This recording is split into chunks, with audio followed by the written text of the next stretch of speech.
Most first-time managers in their 30s undergo stress and burnout because they walk straight into some invisible leadership traps that no one tells them about.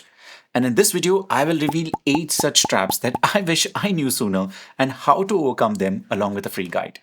Hi, I'm Altaf and I've been training people for over 17 years on topics like this for some of the best hospitality and retail brands in the world. And through this channel, which is less than 90 days old, I share all of these with you so you can improve yourself as a leader too. Let's talk about the first trap. Learn to let go of minor indisciplines. You heard me right. Let go of some indiscipline. Move from trying to win every battle to focusing on the war. New managers often overreact to every small behavior because they feel responsible for everything. But here's the hard truth. If you react to every small thing, you lose credibility for big things. If someone shares a report slightly later than expected for the first time, you can let them know that you would prefer it to be on time, but avoid coming across as upset or angry. Stop self-referencing. Just because you would have sent it a day earlier does not really mean that your team has to live by the same standards. This will help you prevent stressful conversations every now and then with your team. Have a mental plan of 3 strike rules. First, minor slip, gentle reminder. Second, a coaching conversation. And third, document feedback with clear consequences. Focus on patterns of behavior from your team, not individual incidences. Look for recurring behaviors before you react.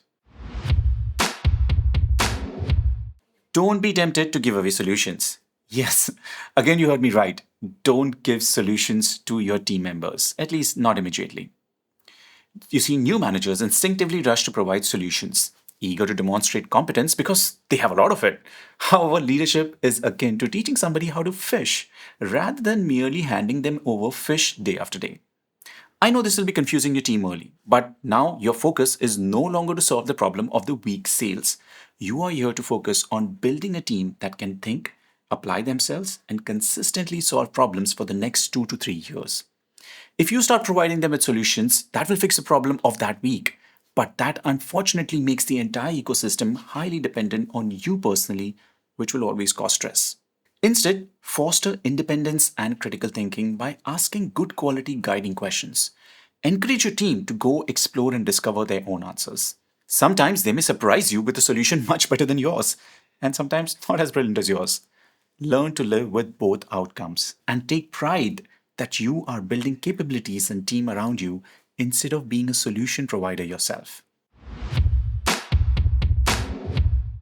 Most first-time managers secretly believe if I want done something right, I have to do it by myself. The classic perfectionist syndrome. But here's the leadership truth. If you're doing the work yourself, you are stealing the learning from your team. If you hoard tasks by yourself, you cap your own growth. The way to look at this will be the 70% rule. If someone can do the task 70% as well as you, then just simply delegate it. Create a delegation inventory. List all your tasks and mark them with delegate, automate, or keep. And every Friday ask, what could have I delegated this week but I didn't? Who can take this over from me with some bit of a training? And here's a mental phrase to use when delegating. I'm handing this to you because I trust you to own it. Let's set success metrics together and review it frequently.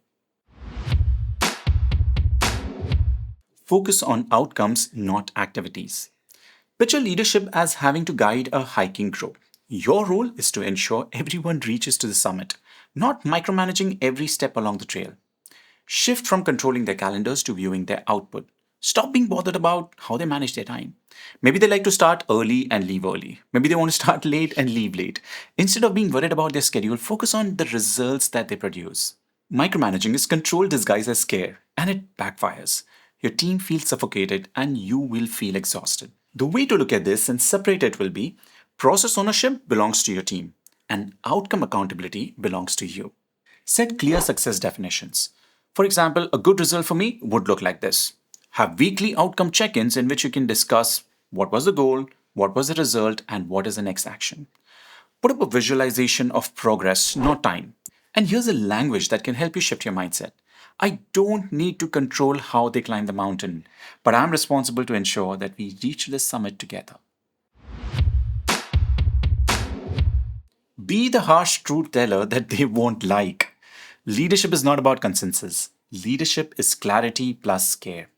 Use the radical candor framework by Kim Malone Scott covered in her book. Care personally plus challenge directly. Since we've learned to talk, we have been likely told some version of this.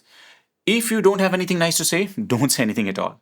Then you become the boss, and everything you have been taught not to do since you were 18 months old is suddenly your job. In order to succeed, you have to challenge directly. Challenging people is often the best way to show that you care. This would look something like this: I care about your success, which is why I need to be honest with you.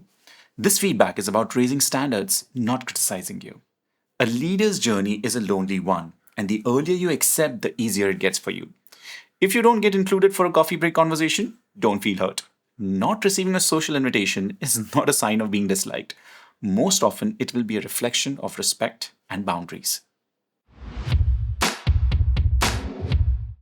Being a middle manager means being a bridge, not a teleprompting machine of strategic goals to your team. And bridge goes both ways. Envision your role as translating a complex novel into actionable cliff notes for your team and aligning senior leadership goals with practical, achievable team objectives.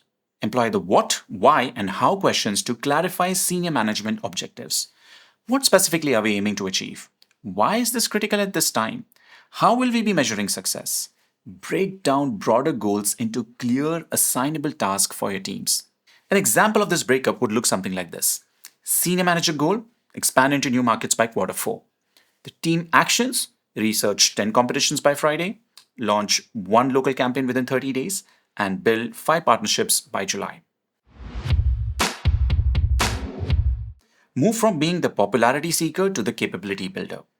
If you chase being liked, you will lose respect. If you teach and empower, respect will chase you. Adopt a teacher's mindset. Every interaction with your team is an opportunity to coach. Teach one skill to your team per week. Create a habit of small, value-driven lessons. Communication, problem-solving framework, tools, etc. You can actually refer a video of mine on this particular topic. Think about it in this way. Every lesson that I teach today saves me 10 clarifications that I have to give tomorrow. And this is a big one. Focus on building a culture, not just following SOPs. Standard operating procedures are critical to daily operations, but culture is how we behave when no one is watching. And here's a beautiful way to look at this. SOPs are like traffic rules that keep everything in order. But culture is the unseen courtesy, like slowing down and giving way to an old person crossing the road, even when the signal says you have the right to move. This is a vast subject, so you will have to work on this through your entire life. But here are short pieces to get you started. Define the core behaviors of your culture.